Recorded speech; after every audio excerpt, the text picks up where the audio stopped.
Okay, so picture this. You're finally living the retirement dream. Maybe you're, I don't know, finally mastering Italian, sipping cappuccinos in some charming piazza, Ah, Bella Vita. right? Or maybe you've ditched the spreadsheets and you're hiking the Inca Trail. We all have these visions, right? Absolutely. But turning those daydreams into, well, your everyday reality, that's where things get a little less dreamy and a lot more, wait, how much should I be saving again, Yeah, the reality check can be a little jarring. to say the least. But that's why we're here diving deep into retirement planning, giving you the knowledge to, actually make it happen. And the good news is all our sources agree on one fundamental truth. Oh, let me guess. Hit me with it. The power of setting clear, concrete retirement goals. Ding, ding, ding, we have a winner. But seriously, why are goals so crucial in this whole retirement planning game? Think of it this way. Imagine building a house. You wouldn't just start laying bricks without a blueprint, right? Definitely not. Well, retirement goals are your financial blueprints. They're the roadmap to figuring out how much you need to save and what you're actually saving for. So we're not talking about vague aspirations scribbled on a napkin here. We need specifics. Exactly. We're talking detailed plans like, I want to retire at 65 and have enough to travel for 6 months out of the year, that kind of thing. I like the sound of that.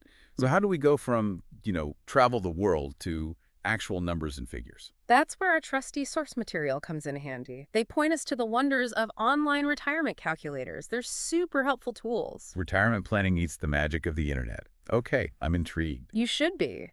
These calculators factor in, like, everything. Your desired lifestyle, potential healthcare costs, inflation.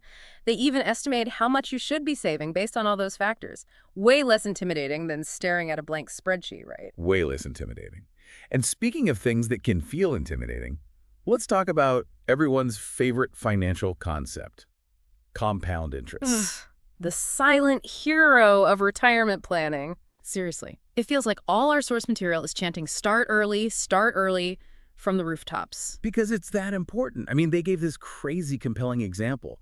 Someone who invests $5,000 annually from age 25 to 35. Okay, so still young? Right. They could end up with more retirement income than someone who invests the same amount but from age 35 to 65. All thanks to the magic of compounding. Whoa. Time really is money, huh? Exactly. It's like giving your future self a high five, but with, like, wads of cash. Okay, so we're clear on goals, we're sold on starting early. Now let's talk about where to actually put all this money we're saving. And it feels like we're thrown into this maze of 401k, IRAs. It's a lot. It can definitely feel overwhelming. Good thing we have these materials to walk us through it. Like with the 401k, they make a really good point about those employer matching contributions. Yeah, that free money everyone's always talking about. Exactly. If your employer offers it, take advantage. It's essentially free money for your retirement. And if they don't offer a 401k or you want more options, IRAs are a great choice. Okay, so IRAs. Break it down for me. So you've got two main types, traditional and Roth. Think of it like buying a concert ticket. Okay, I'm listening. With a traditional IRA, it's like getting a discount on the ticket price now. That's your tax deduction. But then you pay full price at the gate, meaning you pay taxes on that money in retirement. With a Roth IRA, it's the opposite. You pay full price for the ticket now, no tax deduction up front, but you get to walk right into that concert later on, tax-free withdrawals in retirement. Wow, that's actually a brilliant way to explain it. I try. Okay, so goals, check. Understanding compound interest, check. We know our 401ks from our IRAs. Which brings us to what our source material dramatically calls the secret weapon of retirement saving.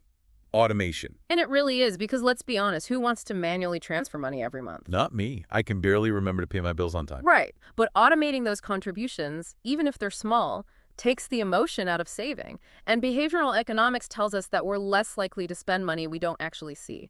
Out of sight, out of mind. Makes sense. But it's not just about saving, right?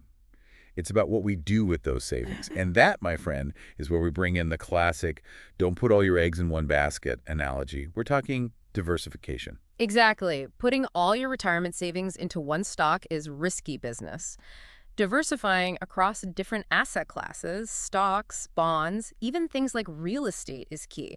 Think of it as building a well-rounded portfolio. So stocks, bonds, real estate, it's all about spreading the risk. Precisely. Stocks might have higher potential for growth, but they come with higher risk. Bonds are generally more stable, but might not grow as quickly. It's about finding the right mix for your risk tolerance and your goals.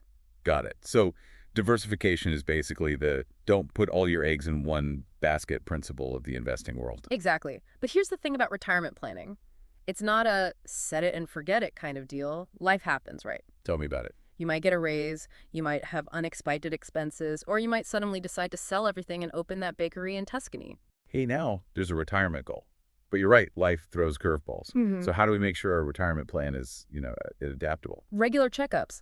Review and adjust your plan as needed. Got a raise. Awesome. Bump up those contributions, unexpected medical bills. Okay, maybe revisit the budget. Flexibility is key.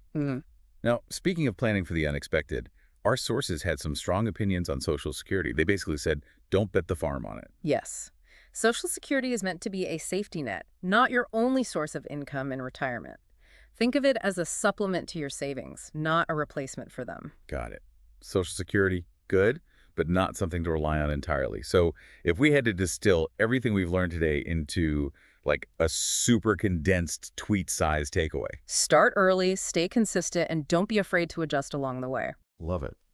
And on that note, dear listeners, here's a question to ponder as you navigate your own retirement planning journey. What's one small step, and I do mean small, that you can take today to move closer to that dream retirement? Remember, even the longest journey starts with a single step, or in this case, maybe a single contribution to your retirement account. Until next time.